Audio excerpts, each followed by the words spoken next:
To have a good harvest, one must plant good seeds and must also use the right kind of fertilizer. The carrots have grown large and firm. How good they will taste. Well, everybody, you've made it to your favorite day of the week. That's right. It is Thursday, and it is your favorite day because we're here. We're here to keep you company as we talk about fertilizer. Batavia rolls her eyes gently, just gently today, not too much. And I know some of you are like, nope, never mind, click. But just hang with us. Let's see, is it really worth it? Before we get started, though, I do want to say this. Come buy some seeds, link below from us. Everything is direct sowable for the season, so please do that. Get the planter app, enjoy that, and yeah, become a subscriber, right? Booyah. All right, Batavia, let's start off the bat right away. Do you add fertilizer to your garden? Sometimes. So yes. My answer is sometimes. Next question. So yes. Look, someone 22 hours ago wrote on a video from that has to be 2022 or something. Wow, looks like a whole lot of fertilizer and cow manure, ! Is that a good comment or a bad comment? I don't know. I didn't know quite how to take it, but my response was definitely a lot of compost, not so much fertilizer, as I am consistently inconsistent with fertilizer applications and routines. So That's a longer version of the answer. Yes. I respect that answer. And I know that to be true of you as well from private conversations we've had. I use fertilizer. There it is. I said it. I'm a fertilizer addict. But there's all kinds of different things. So first of all, you've got the group of people who use fertilizer and love it. And then you've got the other group of people who have convinced themselves that they don't need fertilizer and they don't use it. Mm-hmm. And we need to kind of break this down because there's different levels that we can use in order to achieve the results that we want. Make sense? Yeah. And also at the same time, do you think that we should be demonizing fertilizer? Because it's very demonized out there. It's frowned upon by a lot of people. I didn't realize it was. Talk about it on your YouTube channel. See what happens. Okay. Yeah, I shall bring the... Sure, I'll invite that into my garden home. So there are definitely pockets of the internet and the garden world that I don't kind of get looped into. Right. And I think you could be spot on when it comes to how much or how little you talk about it. Kind of brings the thing out. My fertilizer brings all the boys to the yard. So yeah. I thought, hey, people are actually interested in it because I get asked that question all the time. Yeah. On comments for my videos, I think people look at my garden and think, all right, what do I need to add to my garden? What fertilizer are you using? Gosh, I wish they called me Young Batavia. Young Batavia. Yeah, it's become my name. You know that, right? I know. Now people are like Young Ben. Somebody ordered some seeds the other day and they left a review and they were like, Young Ben did it. And I'm like, how am I Young Ben now? I don't know where it came from. I don't think it's the difference in our ages because it's actually not that big of a difference. It's huge. Listen, brother, I am feeling old and rickety, and I'm generally one that's confident. I've never fudged my age, but I feel a little bit sensitive about it. I'm sorry, ma'am. Me shifting with the way I'm sitting. I'm like, is this just age? Is this lack of exercise? Is this the extra pounds that has my back aching at noon? I've put in not even a fourth of a day's work, and I am done. All right, so I can see the idea of adding what some would consider a chemical, right? Which I believe all fertilizer to one degree. I mean, almost anything could be considered a chemical. So I'd call it a chemical too. To your garden is a bad thing. And I think that a lot of people just don't understand kind of the life cycle of growing food and the like. Food, I'll just leave it at food because I'll lump in herbs, vegetables, and fruit all into that. Yeah. And I mean, it's, a lot of people say that, and this is what I believe. When people are like, I just add compost, I don't even need fertilizer. Well, in a sense, compost is a fertilizer to a sense. You know what I mean? It's like if you do worm castings, that's a fertilizer. If you slaughter your chickens and pour the blood out there, that's fertilizer. It's all natural. Well, that's blood meal. Basically, it's just a more raw form of it would be, liquid blood, which is, ugh. But, that's all fertilizer. So we need to take that with a grain of salt. When people say, like, I don't use this, well, in a way you do. But what we're referring to in this episode is like bagged fertilizers, liquid fertilizers, store-bought fertilizers, stuff like that. And just going to save you some time if you're here to hear the homemade recipe for fertilizer. We're not going to give you one because that's not what we do. What? So Appreciate you saving me time, man. Yeah. All right, I'm going to see you on the next episode. No, actually, see ya. Really, really good call out there. And we get a lot of questions about that. Okay, yeah. And well, thanks for letting me know, Leonard. Gosh, sometimes I do think he keeps things away from me just so I don't, it doesn't keep me up at night. Well, I mean, that's what they do. That's what the Leonards do. That's what the Leonards do. So, at what point do we I'm trying to think of how to break this down because it's kind of complicated. Well, I'd like to start with... Thank you. No problem at all. You're welcome. Well, wait till you hear where I start. Never mind. I take it back. I'd like to start with kind of the base, which would be whatever your growing soil is, whatever your dirt is, right? I think that if we are agreeing that if you're continually growing food, at some point fertilizer will need to be introduced, I'd like to make that agreement with you. Yep. Batavia and Ben Shake. And so if we start off from that point, now you need to go back to what your soil is to begin with. And I think there's something like, this is a quiet part out loud. This is going to take us off track a little bit, but you're going to do your job and you're going to get us right back on point. And you're going to figure out where to fold this little bit I'm about to say in later. So there is absolutely a level of impatience that current day gardeners have. Many current day gardeners have. You see it in the form of buying soil. So if you live, if there's your typical home that you live in with a yard, you have dirt. Right. So I'm not talking about all of the many gardeners that live in apartments and condos and things that don't have any kind of say or rights to that dirt. I'm not talking about y'all, love y'all too. But a lot of us start off with a point of we have dirt. We just don't want to spend the time nurturing and caring for that dirt to get it to a point where it can really feed our plants in a healthy way. That includes me, right? Well, let me finish my thought. In my very first gardens, kind of stumbled into, I used what I had, but it wasn't your typical me pulling up, grass and then let me see what I have here. Like, no, it was someone had been doing stuff in that little, slot of land before. But every other garden that I've built, beyond the things that are like on the concrete patio, there's no dirt that's going to grow out of your concrete patio. Yeah, the front yard garden is a great example of all of that was soil that I could have been working on these past years to grow in, Well, I want to be fair. And I agree with you that I think there's a lot of people that are impatient. And I kind of look at it a different way from you, as you is... When I say that, I mean, it's like you start a garden, you don't get the results, and you quit. You don't understand that, next year will be a little bit better, and it'll be a little bit better. Like there's, we went through the COVID wave of gardeners, and a lot of people that are listening to us they came to gardening in COVID, and they've stuck with it. But there's a lot of people who did not stick with it.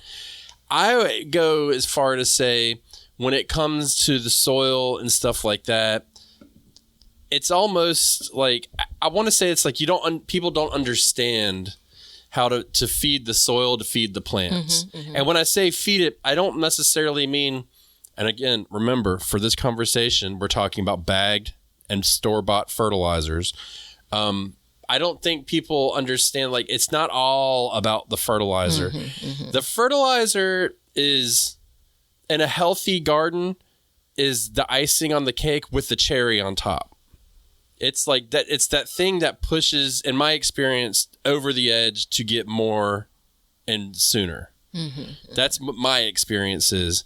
But that doesn't mean it's absolutely necessary, but there's a lot of work that goes into maintaining soil to not have to fertilize as much. I still believe that every garden should get a dose of fertilizer every season, at least one. That's what I think. How much you do in between, that's up to you, but I think it's a good starting point and it gets you off and running, and then you can kind of manage it from there. That's my belief. Yeah, I think that if you look at the gardeners that we're typically speaking to, or the gardeners we believe are our audience, then yes. I think that all gardens around the world, no. I think it depends on what you're growing. You could basically say, I'm going to grow, one tomato plant each year because I like fresh tomatoes in the summer. Right? You add some soil to whatever your pot is, maybe, and that's that. I personally believe containers do have a higher requirement for fertilizer than any other growing space. But anywho, the reason why I bring up the impatience piece, and I'm not saying it as an indictment, I'm saying it as I believe this to be true, because I think it ties into how some of us, right, the collective us, utilize fertilizer. It's like, it's the quick fix. It's the, let me get this thing sooner, right? Like that's the intention. I hear you say things like, I want to push out more growth, mm-hmm. And I know that, there's an innocent part of that, but it's a very calculated part of it as well by yourself. But it doesn't mean that there isn't a certain level of impatience around that, or relying on the natural occurrence of a thing, right? And I still don't say that as an indictment. I just say that as something that I believe in, an observation that I have. Yeah, I feel like, I actually, as a matter of fact, I just did a video about that. It probably is out by the time this comes out. I just did a video about that, and you're exactly right. I'm pushing the growth because if I don't push that growth, I'm going to have an entire bed of bolted broccoli. End of story. So therefore, I wasted all of my time and effort, or I don't get the harvest of what I wanted. So I know that if I can push it and I can get it to grow, then great. But you got to find that happy balance. You know what I mean? So it's like when you fold, in this aspect of the conversation, it comes down into timing, it comes down into feeding, and then it comes down into weather. All of this stuff has to play together. And it took time for me to figure out okay, this is what I do. This is what I'm going to do, this, that, and the other. And I was just saying on that video, I'm basically saying the same thing here as there, whatever. I've been putting those little polls out or quizzes on YouTube about what was the biggest onion ever grown or the biggest cabbage. And one of them was I don't remember what vegetable. It's 60. It was I think it was a 25-pound carrot or something. How do you think they got a 25-pound carrot? You know what I mean? They pumped it full. They were doping. They were doping it. When you go to the fair and they have, the world's largest watermelon or the county's largest watermelon, how do you think they did that? Yes, there's genetics involved. There's, there are giant types of plants, but then you've got to feed them as well, because more roots equals more fruits, and more leaves equals more fruits. The first one rhymes, so I like to stick with that, but it didn't work. So sorry. But the philosophical part of this, which I never want to go into, but here I am. I know. I just got sick. Yeah. It when I think about your approach to seasonal eating, mm-hmm. right? There's something to be said about growing the thing in your area when it wants to grow, mm-hmm. right? So should you be growing as much broccoli as you are trying to grow? I think we kind of give ourselves a pass on it by saying we are pushing the envelope, right? So you push the envelope by planting earlier than maybe what's recommended. And then again, recommended doesn't mean what's right. Let's be crystal clear about that, right? How can you be crystal clear about that? It's recommended. Mm-hmm. yeah. But you push the envelope a bit, and as a part of that, it's Have you ever seen or heard about, I think it's like, what's the Iron Cowboy? Yeah.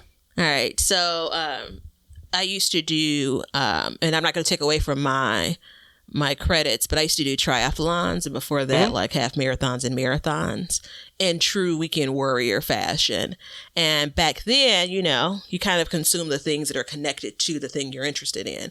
And I remember, you know, reading about it and seeing videos about the urban cowboy, or the Iron Cowboy, excuse me, who was like doing, I think it was like 50 Ironman distance triathlons. What's that, 140? You know, He did one a day in every state. Yeah, 140.6 miles between the swim, the bike, and the run. And you look at that and say, there's supplements I'm sure he was taking during that period of time, right? There was obviously a plan in place, but he is taxing the resource that is his body. Right. We know the performance on marathon or triathlon 1 versus the triathlon 20 and 40 and 50 are going to be different.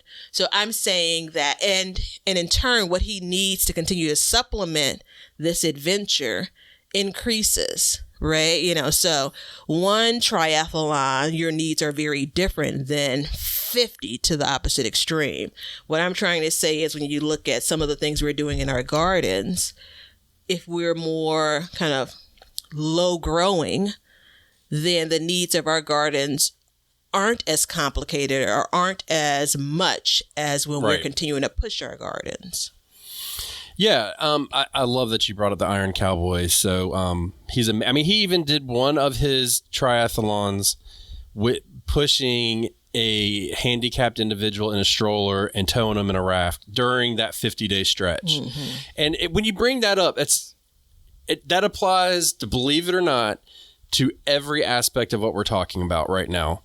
Of course, I believe it. That's why I brought it up. I know I'm really glad you did, because when I was doing triathlons and stuff as well, like, this is when he was doing it. I found out about him, watched everything about it. So what do we know about that? Yeah, he may have been taking some supplements, but he ate a lot of food. Hands down, he ate a lot of food. If you watch what he ate, it was like an open buffet. And when you do these training for triathlons and stuff, you're burning so many calories. You're burning so many. A lot of people that listen to us are runners. You know, when we start surfing, our intake of food goes up, and when I stop surfing, my intake of food is supposed to go down. It takes me a while. Clearly, that's why I got this championship belt. You know what I'm saying? Yeah, World I'm 9 years belt. in of trying to make the adjustment. 9 years of retirement, saying, "Girl, bring your calorie intake down." Here we are. But we also have to go back to the giant pumpkin or watermelon, because genetics plays a big part of this. And I am a firm believer that this gentleman has the genetics to do what he did. There's a lot of times when you see, like, I was vegan for 10 years, and people are like, yeah, I run marathons. I ran all these marathons, this, that, and the other, and I ate nothing but vegan. Man, I tell you what, I struggled with my activity level while I was vegan. And the reason why I started eating more meat was because when I was surfing, I was recovering better. Well, take it to the same extent, like, he's naturally driven to do that. Most people can't do that. There's very few people on this planet that can do 140.6 miles over 50 days and travel. Like, one of the days he had to go from Hawaii to Washington State. Yeah. In one day to go do the damn race again. Like, and so still, that's a lot. living, active. Like, he had a partner, kids, if I remember correctly, you know. Yeah. Had his whole family with him, a whole team. And so if you think about your garden that way, you are your team's garden. In your garden, you got a team. You've got you got your plants, you got your nutrients, you got your soil, you got your sun, and then you also have the pests that are not on your team. They're your opponent. And so all of these come into factors together. And when we put the fertilizer into it, it's just like he was in that girl. Like, my garden is not quite like the Iron Cowboy, but I'm pushing it 4 seasons a year. Something's growing somehow, some way in there. So you've got to find ways to feed that soil, to feed the plants. Yeah. So I look at, in that analogy, the soil makeup is like really where your genetics begin. Yeah. Right. And so there's some things that, you may have gotten a good batch, a good dump of soil. Right. It may have all of the great combinations of organic matter. And, we also know that even with strong genetics, depending on how you care and feed going forward, you could run into some hiccups, some road bumps, some struggles, Yeah. And so, again, there are things that, measures we take, methods that we use. And I do believe that fertilizer can be viewed as a replenishing, right? And I'm not technical enough about this to say, once you produce X amount, then you need to replenish this by doing this much fertilizing, adding compost and so on. I thank goodness that I don't need to be that technical in my garden. But I do believe in the concept. And a part of, why my answer is inconsistently consistent when it comes to fertilizer is I just look at the improvements I've made over the last handful of years as improvements. But I'm also at the point where I'm like, if I do all of the other things, if I'm the iron cowboy and I get a really good night's sleep, right? I'm hydrating really well.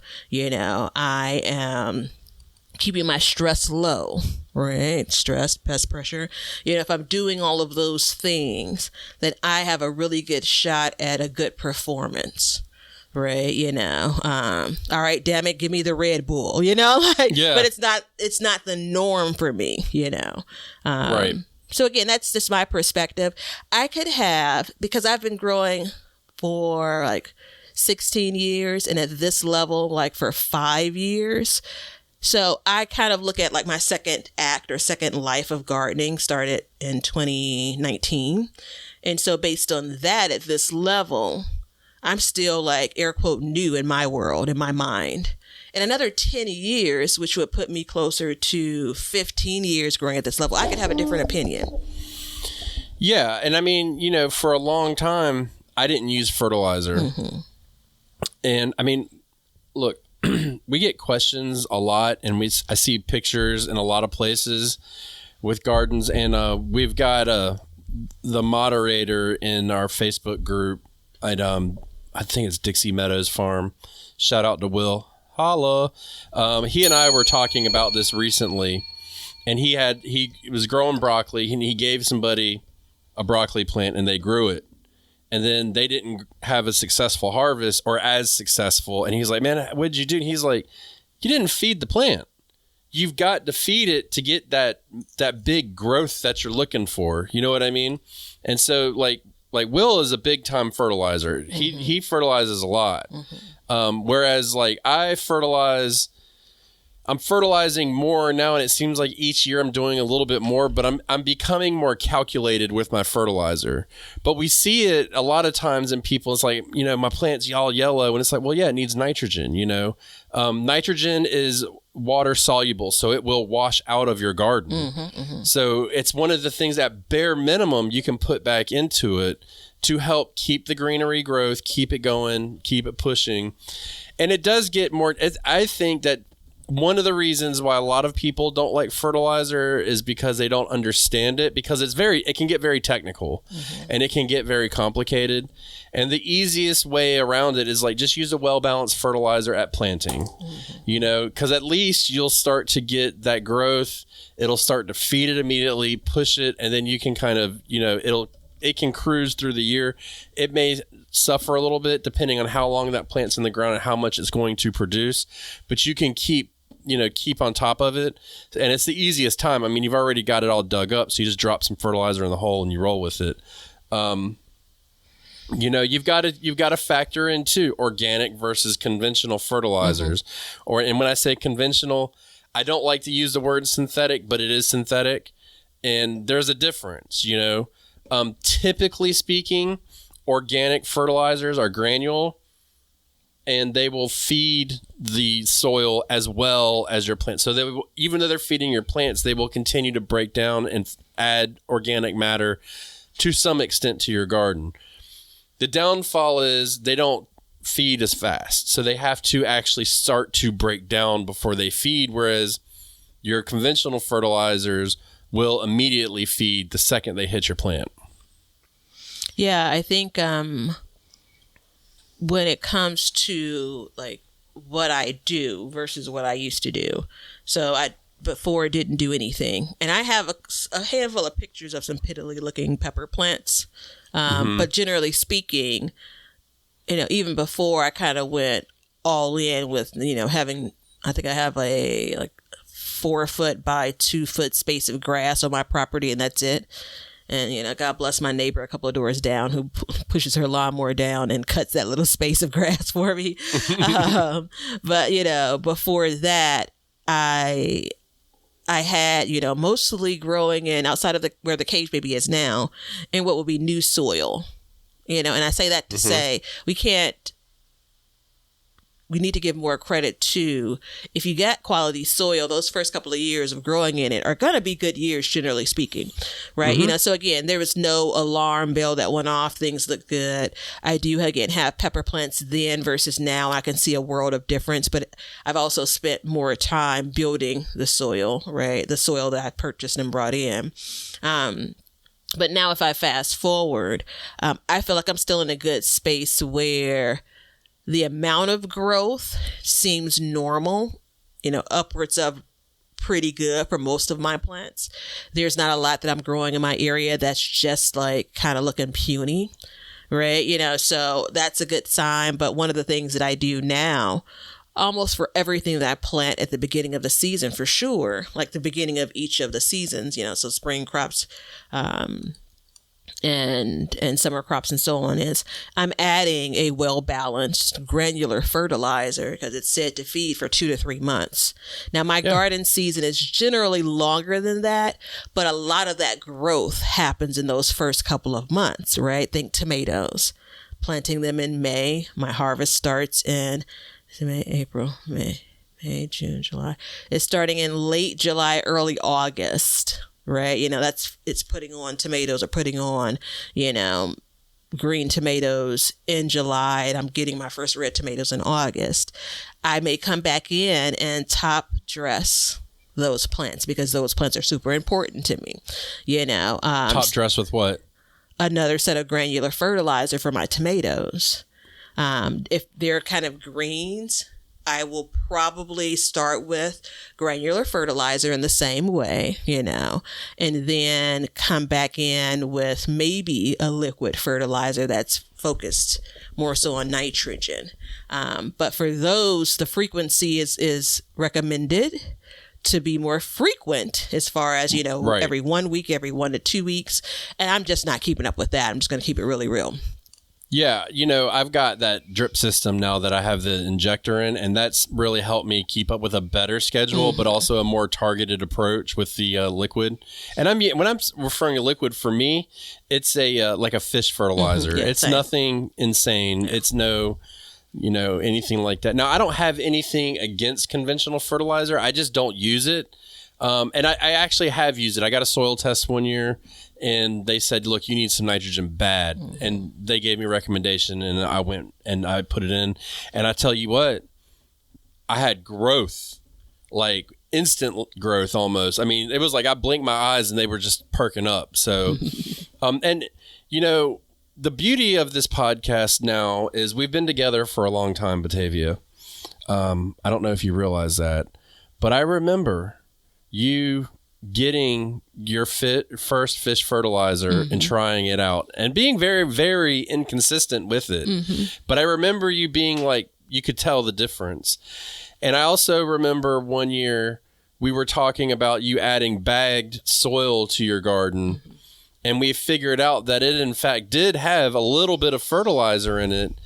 And that was just, between the compost, between the leaves, between the bagged soil you had fresh soil going in, which is very important. Yep.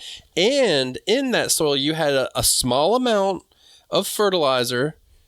You were able, that helps you produce. That was part of unconsciously my formula, right? Yeah, you didn't realize, because I remember we were like, oh. And so. Well, I think that, listen now, talk about give credit where credit's due. damn it. Like, I realized what I was doing, but I just wouldn't describe it as fertilizing, right? You know, so this wasn't just about me topping off.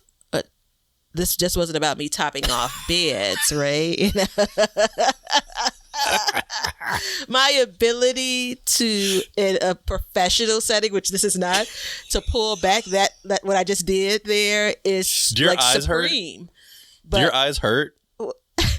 No, they don't. They went so far in the back of your head. But I'm surprised they came forward again. My inability to do that with you, because you're my buddy, you're my pal, you know, the way we treat the people we love. No, the expression of love was me not going all the way in, me, you know, giving you a little time to reset yourself. What your mom used to say? Fix your face. Mm-hmm. Yo, man. So anywho, it was kind of, I say things like I stumbled into it. And one of the we looked at it as the explanation as to why my plants weren't suffering like you would think they would, growing at that level and not fertilizing, if at all, or very inconsistently. Like, how are your plants doing what they're doing? And we were able to track back to, okay, let's look up about how much are you adding of this and how much are you adding of that. And going back to the very early days of gardening, some fresh soil and a new plant hole was the way I was taught. Yeah. Right. You know, so it's not just to say, oh, let's just, you know, sit around in some new digs. No, I knew that there's life that you're adding to it, so to speak. Right. So anywho, yeah. I mean, I'm not like some bumbling fool. Like, I don't know, let me just dump this in here. Let me see what I get. Yeah, no. Yeah, no. But I mean, you don't think about, it's like when you buy a bag of soil, it's not like, I would not think, let me phrase it differently. I would not think, hey, let me go get a bag of soil because it's got fertilizer in it. Mm-hmm. I would be thinking, hey, I need more soil. This is just a happy second benefit of it. Yeah. So, I mean, you can see, like, stumbled in it, calculated, whatever it is, like, you definitely were able to get the benefits. Not to mention, you've also got to take into effect that your climate is right for the plants that you were growing at the time. You know what I mean? So there's that aspect too, because if you plant something at the wrong time of year, it's not going to grow well. Yeah, and that's just all there is to it. Excellent point. The amount of times that I tried to sow broccoli in June, sow broccoli in June, I was like, I don't understand why this is not working. You know, or the puny carrots that I pulled up based on, again, sowing them in the heat of the summer, so much so where they didn't have a chance to get to full maturity. So yeah, there are definitely those moments. And I look at it to say, in addition to my climate, there is the off season. So this is where nature is doing the thing that nature does. I don't have 12 months of growing. I don't have 11 months of actively working my soil in the sense of growing, right? Because I mean, even under the snow, there are things that are percolating. 10 months, not even, So again, the amount of months compared to, let's say, you and your space is very, very different. The impact that, heat has on your garden and your soil and that makeup is different. Very much so, like for people that live in really, really, really wet climates, that's a different garden experience when it comes to the impact on their soil, in turn their plants, and how they need to amend and or fertilize. Yeah, many years ago, when I was a marine biologist, I went and I worked on a boat out of Swans Island, Maine. It's a very tiny island. I think they had like 200 people lived on the island. Mm-hmm. I went up there. I was just telling somebody this story the other day. It was so weird. It's like I went up there, and you got to remember, I'm from North Carolina. So this, like, when you get up in New England like that, it's a whole new world. It's a 2-hour ferry ride to the actual island. And I got to the docks, and I was supposed to meet this guy to get on his boat. And the guy walked up, and he was a police officer. And so I was like, cool, I'll talk. Because, I didn't know anybody up there. It was all foggy and like mountainous. And it was July and it was like 50 degrees. It's like 30 minutes from the Canadian border. And I was like, oh, are you the police officer here? He's like, I'm the police officer. So small town. Mm-hmm. Anyways, just so, they're isolated. And the guy I was on the boat with, we caught like a big shark. He radioed in. Everybody in the island came to get a chunk of shark to take home to eat. And that's how they kind of, they would share with each other, stuff like that. Well, we were talking about gardening when we were out at sea, and he was saying, like they try to garden every year, but because of the fog and because of the temperatures and because it's so moist and so close to the sea, that they really struggle to grow tomatoes. And, he was asking me about it, and I was very new to the idea of, I wasn't new to gardening, but I was new to the idea of helping people with their gardens because I was just trying to figure out my own stuff. And he was asking me about fertilizer, and I was like, at the time I didn't fertilize. And he had said that, because he had lived his whole life on this island, he knew that there was a period of time when it would be warm. And so he would start to fertilize before it would be warm and typically drier. And then they could get a bulk of their harvest done. And then when the fog would roll back in and the seasons would start to change, he would just let it all go to waste. He only had like a 2-month, 3-month growing season at most. And that was it. And that was my first experience with that.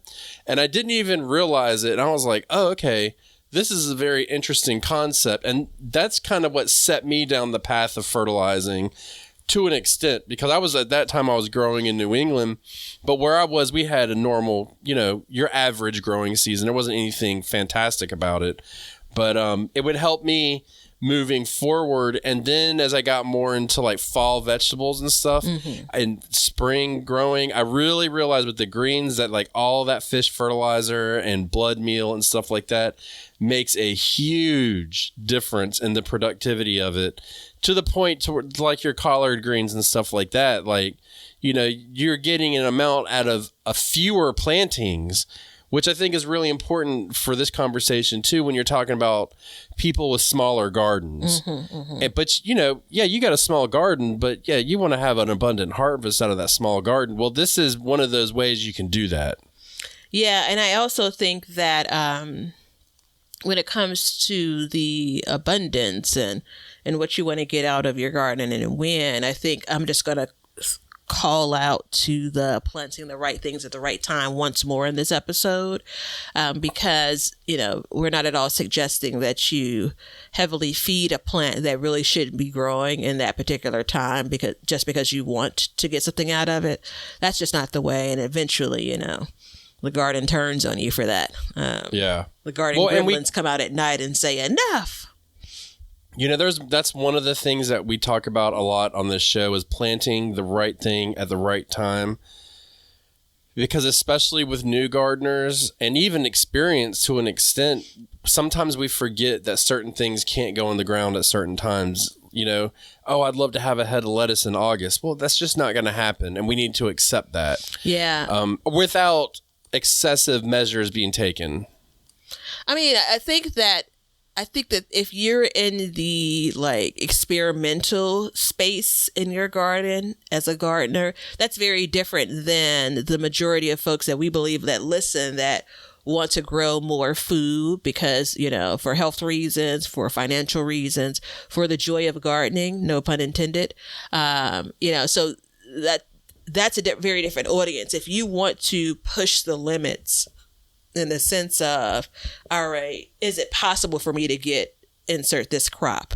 Again, we talked about over the years, someone in Chicago wanting to grow tomatoes in December, all right, there's a lot that you're going to put into that, but good luck and let me know how it goes. Right. Yeah. I told you before that as an offshoot, I buy tomatoes during the off season. They're full on trash. Right. So I get to the point right around now when I'm starting my tomatoes. I mean, trash. Yeah. Like really, you should give it another name when you're selling it this time of year. Right. Right. So when I'm starting my tomatoes, I started to think about I'm reminded of what a tomato really tastes like. So there's that period of once I eat the last of my fresh tomatoes in the fall, basically, then there's the regret when I start buying tomatoes again. Then I forget how good I don't forget how good tomatoes are, but there's a period over the winter where it's just all right, fine.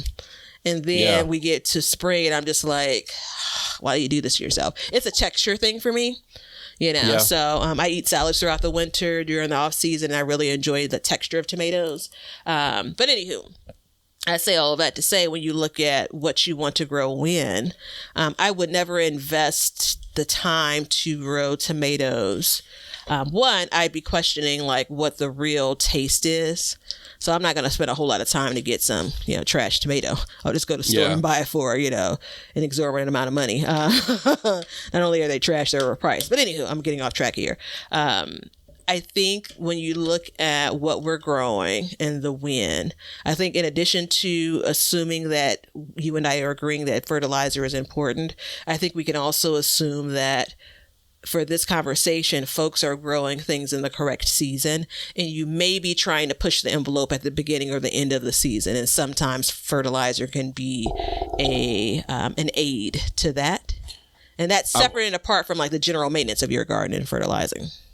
Well, now that we are in depth in the episode like we are, the people who are with us still, I'm going to say this, and I think that the people listening can handle it. If there was no fertilizer, there would be food shortages across this entire planet. End of story. Just think about that. And when I say that, I mean conventional synthetic fertilizer. There would be food shortages across this entire planet. We would not be able to sustain the population that's on this earth. My one comment, because we're too far into this episode to open this door fully, is the amount of food that we're producing. And just talk about the U.S. alone. The amount of food that we're producing, put in the back of your head the amount of waste. Right, so we could probably feed the population on the amount of food that's wasted. There's no factual information there. I'm just saying, So yeah, what we've gotten accustomed to as far as what our needs are, what we believe our needs are, without fertilizer, there'd be some dark days. Very dark, and so. To put that into perspective for the home gardener. Now, I will give you a fact. The number one energy waste in the country is food waste, food energy, calories. So there is that. But if you put that into perspective for the home gardener, why not use a little bit of fertilizer? You know what I mean? Like we're thinking like the farms and stuff, they use it constantly because they have to meet a quota. So I'm not saying use it constantly, but why not add a little bit in the beginning and in the middle of the growth cycle of that plant? It's not that much money. It does multiple things if you're using organic. You get more produce out of it. I mean, I genuinely don't understand like the disdain for fertilizer in the garden. So another look at that is why not learn to grow without it? All right, so we're going to let that silence roll for a second. There's sometimes I think about in my garden, the things that, you're trying to avoid doing, you'd rather do a different way. And sometimes I feel like we introduce friction for not a whole lot of a good reason. Like maybe in the moment we feel like it's a good reason, like it's the honorable thing to do. And then in other times it's kind of like, I sometimes look at and say the apocalypse that I've been preparing for, hence the whole reason why I garden. One of the reasons, like why not live an easier life now with growing food and then cross that bridge when or if I get to it. So I'm not proposing that truly, but it's worth asking the question, why not? It's not... so first of all, I don't like it when you say that. That's why I got quiet, because I was trying to think about how to handle myself. Yeah, I know. I know it gets all up in your... It does. It gets all up in my business, and I just don't know how to handle it. Your bits and pieces. Yeah, my bits and pieces. But I mean, I think about it like, and I know what you're saying, and I think it's not that you can't grow without it. I think it's at that point you need to temper your expectations about what you're going to produce. I think that's what it comes down to, because the fact of the matter is you can grow without fertilizer. It's 100% possible.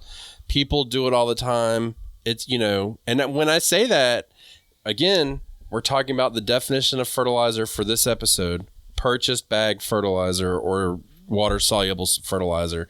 We're not talking about compost teas or anything like that.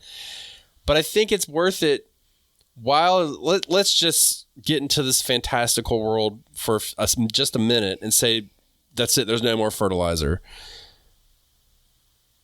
If you don't know how to mimic fertilizer now and the fertilizer is gone, then you're not going to be happy.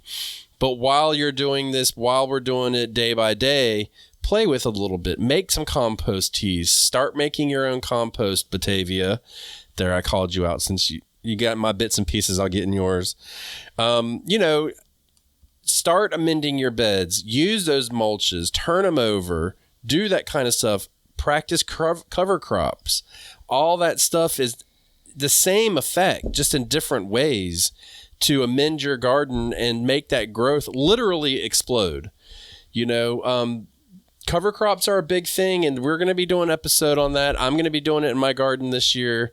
So I'm interested to see how that works out. I know that I've done it before, and I was very happy with the results. I just wasn't happy with the price I was paying for the seed. That was my biggest thing. I've told you this before. Potatoes, I was counting on my fingers because this is the point of the day I'm at. This is the 6th year that I'll be growing potatoes, white potatoes. Well, sweet potatoes too, but my comments around white potatoes. 1, I love them.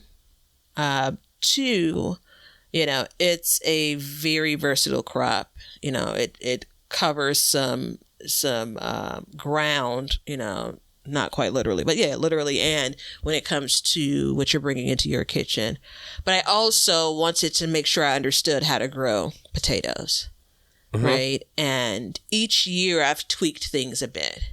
And I feel like coming into this year, I feel pretty good about what my plans are for growing potatoes and what that production is too. I'm closer to the point of being able to call what that production is in my garden configuration, along with everything else I'm growing.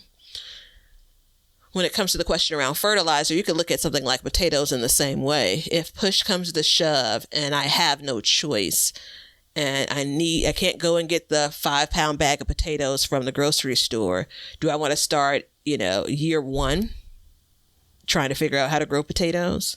No. Or do I want to have that experience banked? So fertilizer, so for the record, I'm talking out of both sides here, right? I know you are. So for fertilizer, do I want to hone that skill where maybe, again, let's say I'm going to get the most out of my garden. I'm going to fertilize like it's nobody's business.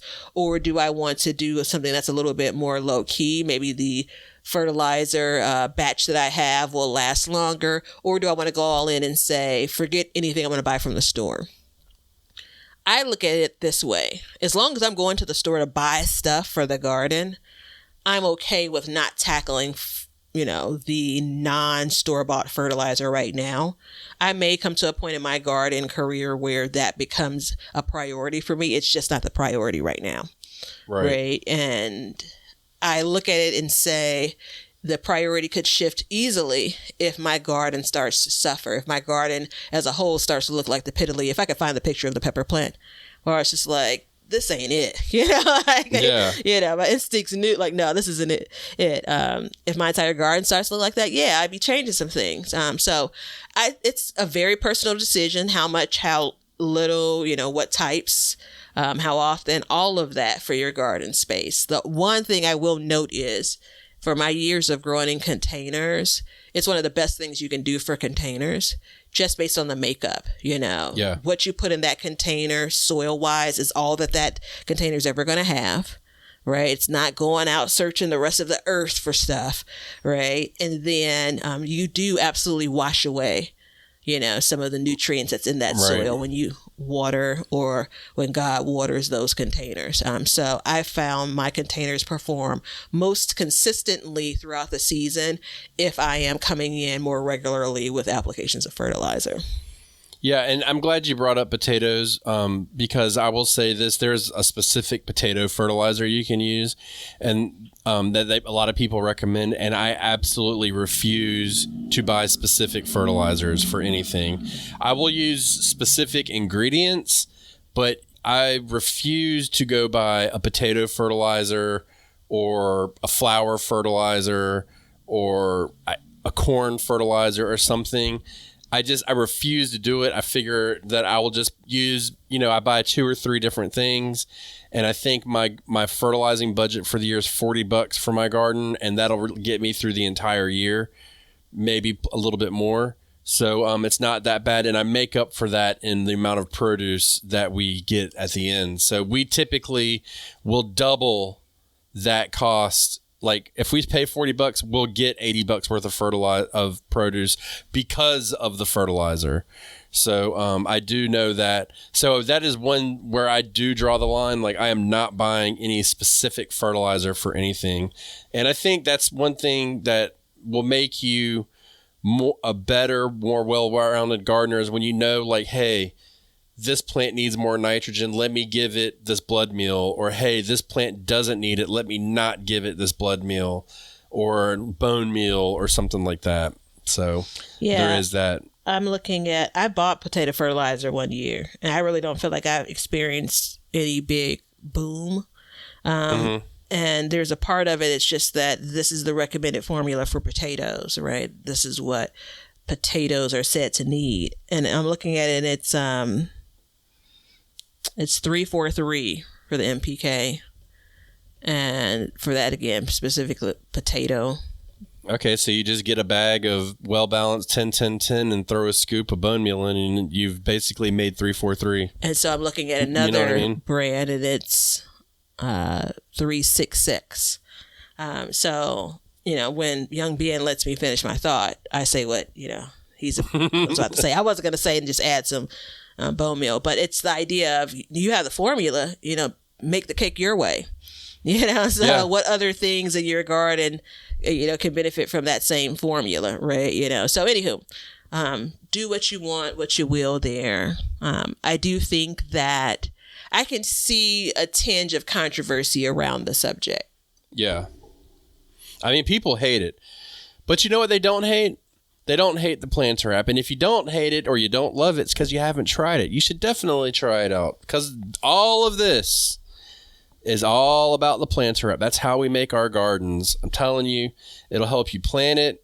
If you're worried about fertilizer, you can take your fertilizing needs and make beds based on fertilizing needs. After all, that is part of the companion planting, which, by the way, did you know it gives you little green dots to tell you it's a companion plant?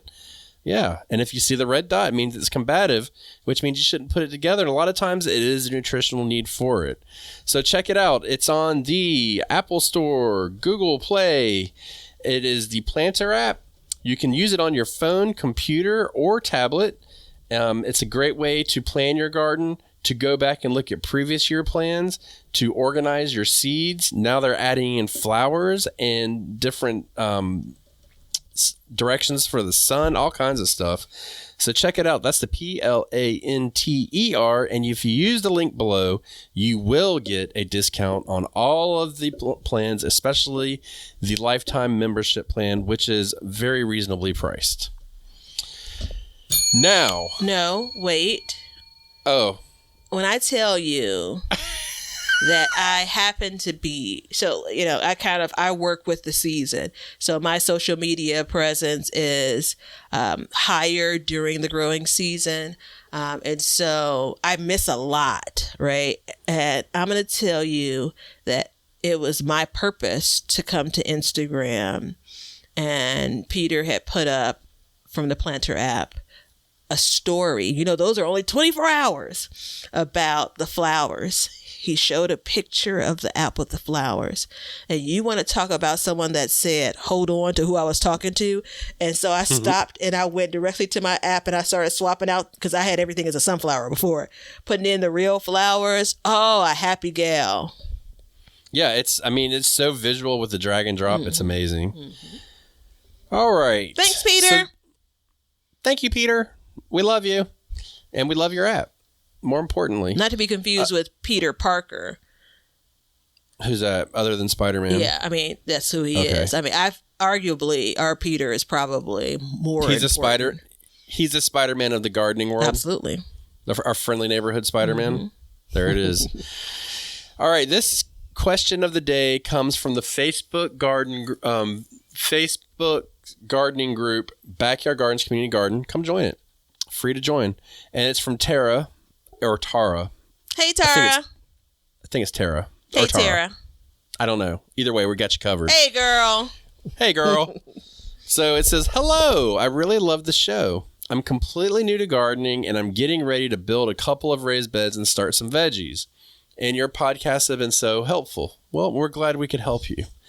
The question, though, is when you direct sow, how many seeds do you tend to use in one spot? Bada bing, bada boom. I'm going to let young Ben answer because this is one of those do as I recommend and not as I do. For you? Mm-hmm. Yeah. So, a lot of times if I'm doing beans or peas or something like that, I'll put one seed in per spot. Everything else, I typically do 3, just as a safety measure. With the beans and stuff, as soon as if they usually pop up pretty fast, mm-hmm. and if they don't, then I'll come back and put them back in. But when you buy beans, you don't usually get a lot of seeds, so I'd like to make them stretch. Mm-hmm. And that goes because we're expert seed sellers and all that. It's just because of the weight of the seed. So I really am careful about that. But typically that's all I do. Everything else, and some stuff too, like watermelons and stuff, melons, they say to put 3 in each hole. So, you can try that, but typically it's 3. I can't think of anything else. Okra, I usually do 2 because I don't want to take a chance of 1, wasting a seed, and 2, having anything, but I've never really had bad germination with okra either. So there is that. If it's a really fine seed, like, basil or some flowers, they're almost like dust. I just do like a light sprinkling, mm-hmm.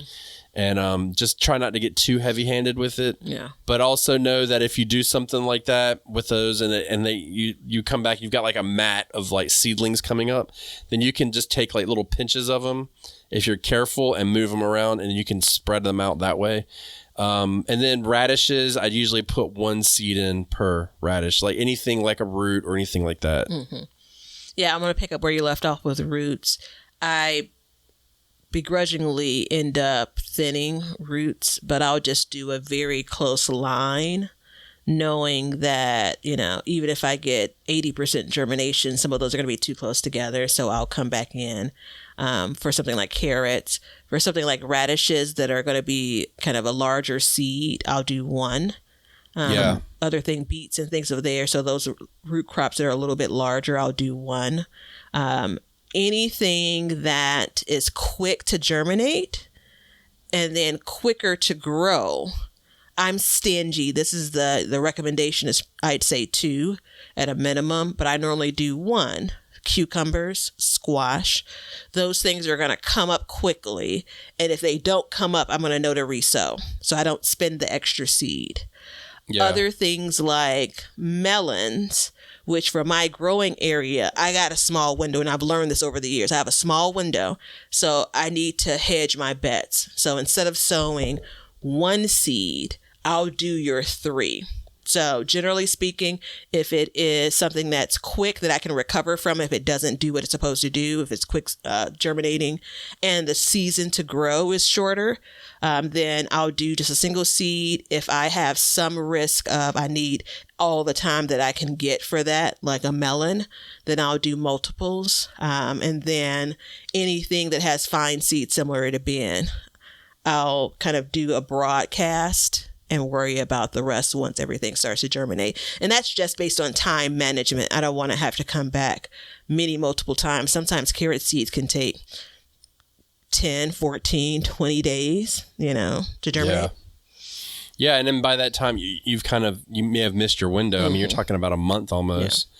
So yeah, you just, you were saying something and I totally slipped my mind. I was going to say something to add to it. Oh, well, it's gone. That's what happens. It gets down in there and it goes out in my ear. Sorry, everybody. Yeah. It may have been helpful. I don't think that there's a wrong or a right way. Sometimes I'll look at a seed package and say, by the time these seeds get old, where the germination is really problematic, if I don't feel like tomatoes that I started today, which is much earlier than you listen to this episode, I'm like, if I grow tomatoes from this package for 5 years, I could basically sow twice as many tomatoes. You know, Yeah. like I could sow in each of these sale pockets, you know, again, not direct sowing, 2 seeds per, and still not run out of seeds in 5 years, right? You know, so I've become a little bit more liberal when it comes to sowing those kinds of things where you have a bunch of seeds. Lettuce, I mean, I'm just throwing lettuce like confetti. Yeah. Well, and that's what I was going to say is I'll look at, like, I've got one of our packs of cucumber seeds here, and there's enough cucumber seeds based on my row that I may want to do I may look at it and say, hey, I want to do a different variety, not really concerned about it, and I may put multiple in just to kind of get everything even with each other. And then there's other things where, you know, we got, like, for this year, for instance, I had bought some like whatever seeds I bought. It came with like 10 seeds. You better believe that one seed went in each hole. You know what I mean? I didn't really want to take that chance. So, yeah, it just depends on the quantity of seeds and how much I want to do. But typically speaking, 3 for regular, 1 for, big fat seeds or something like that. So there you go, Tara. I hope that helps you in your new garden. Thank you for being with us, and thanks for starting a raised bed. You are embarking on a journey that you will love for the rest of your life and pass down through generations, and that is amazing. And on that note, everybody, go get some damn fertilizer. No, I'm just joking. You do what you want in your garden. We don't really care. We just want to point you in the direction that so you can make the decision for yourself, because you know what we do here. We learn to grow. But ultimately, we grow for change. See ya. Now you know why people feel like celebrating at harvest time. All over the world, people have feasting and good times when the crops have been gathered in. Thanks for checking out the show. If you like what we're doing and you'd like to support us, you can become a patron at patreon.com/backyardgardens, or you can be an Apple subscriber, and in both of those, you'll get an extra episode every month. You can also make a one-time PayPal donation with the link below, and you can get all kinds of gardening gear like t-shirts and mugs and cups from the link below at Teespring, and we have an Amazon store which has all the products that we use and recommend in our gardens, and it helps support our show. And we also add to this list periodically, so be sure to check it out periodically to see if there's anything that you need for your garden. Everything that you do, including a like and a subscribe and even a review, will help us learn to grow and grow for change. See ya.